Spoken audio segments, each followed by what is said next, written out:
मंडळी नमस्कार, मी मनीषा, तुम्ही पाहत आहात एम न्यूज। महाराष्ट्राच्या राजकारणात सध्या एकाच नावाची सर्वात जास्त चर्चा सुरू आहे, देवेंद्र फडणवीस। फडणवीस दिल्लीत जाणार का? राज्यात पुन्हा एकदा खांदेपालट होणार का? आणि सर्वात महत्त्वाचा प्रश्न, महाराष्ट्राला थेट 3 उपमुख्यमंत्री मिळणार का? हे प्रश्न सध्या केवळ हवेतले नाहीये। दिल्लीत नुकत्याच पार पडलेल्या फडणवीसांच्या दौऱ्यानंतर राज्यातील राजकीय वेग प्रचंड वाढलाय। महामंडळाच्या नियुक्त्या असोत की विधान परिषदेच्या रिक्त जागा, निर्णय आता फुल स्पीडने घेतले जात आहेत। पण या सगळ्या पडद्यामागे नेमकं कोणतं राजकीय गणित शिजतंय, जाणून घेऊया आजच्या या विशेष विश्लेषणात। संसदीय मंडळ आणि दिल्लीचे संकेत। पहिली ठिणगी पडली ती एका बातमीमुळे। देवेंद्र फडणवीस यांची भाजपच्या राष्ट्रीय संसदीय मंडळात नियुक्ती होणार असल्याची चर्चा रंगू लागली आहे। आता हे का महत्वाचं आहे? कारण भाजपच्या अलिखित नियमांनुसार राज्याच्या मुख्यमंत्र्यांच्या समावेश सहसा या निर्णय घेणाऱ्या सर्वोच्च समितीत केला जात नाही। त्यामुळे जर फडणवीसांचं नाव या मंडळासाठी पुढे येत असेल तर याचा स्पष्ट अर्थ असा निघतो की त्यांच्यासाठी दिल्लीत मोठी भूमिका तयार केली जाते। पण दुसरीकडे महाराष्ट्रातील भाजप केडर पूर्णपणे फडणवीसांच्या नेतृत्वावर अवलंबून आहे। त्यांच्याशिवाय राज्यात निवडणुका जिंकणं भाजपसाठी सोपं नाहीये। मग यावर तोडगा काय?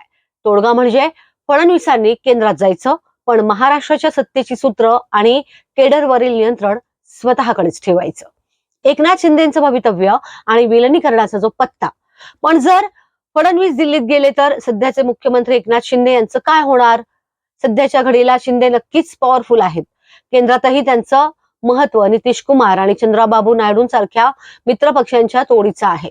पण शिंदेंसमोर एक मोठी अडचण आहे, ती म्हणजे सर्वोच्च न्यायालयात सुरू असलेली शिवसेना पक्षाच्या चिन्हाची सुनावणी। कायदेतज्ञांच्या मते कोर्टात ठाकरे गटाची बाजू वरचढ ठरल्यास शिंदेंसमोर एकच सोपा मार्ग उरेल, तो म्हणजे आपल्या संपूर्ण गटासह भाजपमध्ये विलीन होणं।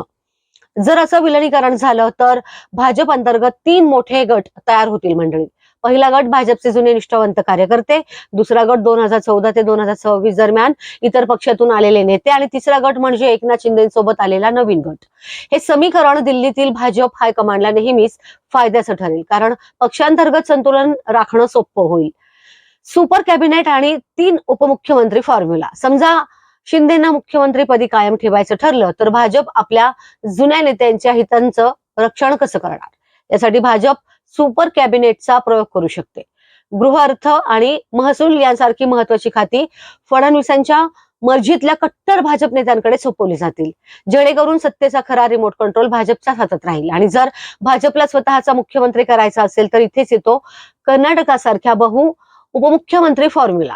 मराठा समाजाची नाराजी दूर करण्यासाठी आणि शरद पवारांच्या रणनीतीला शह देण्यासाठी भाजप राज्यात एक ओबीसी मुख्यमंत्री देऊन त्याच्या जोडीला तब्बल 3 उपमुख्यमंत्री देऊ शकते।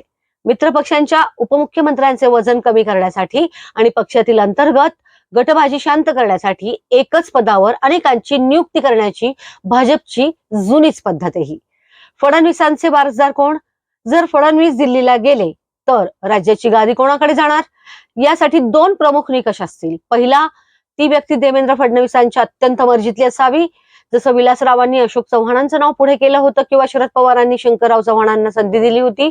अगदी तसंच फडणवीस आपली पकड मजबूत ठेवण्यासाठी स्वतःचा विश्वासू मोहरा पुढे करतील। आणि दुसरा निकष म्हणजे ज्या नेत्याचे थेट केंद्रीय गृहमंत्री अमित शहा यांच्याशी उत्तम संबंध आहेत, भलेही तो नेता संपूर्ण महाराष्ट्रात ओळखीचा नसेल तरी चालेल, कारण इतिहास साक्षी आहे मंडळी, मुख्यमंत्र्यांच्या खुर्चीवर बसल्यानंतर साधा नेताही मोठा बनतो। तर मित्रांनो, या सगळ्या चर्चा केवळ देवेंद्र फडणवीसांना महाराष्ट्रात अस्थिर करण्यासाठी सुरू आहेत की खरंच आगामी काळात मोठा राजकीय धमाका होणार, हे लवकरच स्पष्ट होईल। एकदा का दिल्लीत केंद्रीय मंत्रिमंडळाचा विस्तार झाला आणि तिथे फडणवीसांची वर्णी लागली नाही तर मात्र 2029 पर्यंत या चर्चांना पूर्णविराम मिळेल। तुम्हाला काय वाटतं? फडणवीसांनी दिल्लीत जावं की महाराष्ट्रातच राहून सूत्र हाताळावीत? तुमच्या प्रतिक्रिया कमेंट बॉक्समध्ये नक्की कळवा। व्हिडिओ आवडला असल्यास लाईक करा, शेअर करा आणि अशा सखोल राजकीय विश्लेषणासाठी आपल्या एम न्यूज चॅनलला सबस्क्राईब करायला विसरू नका। नमस्कार।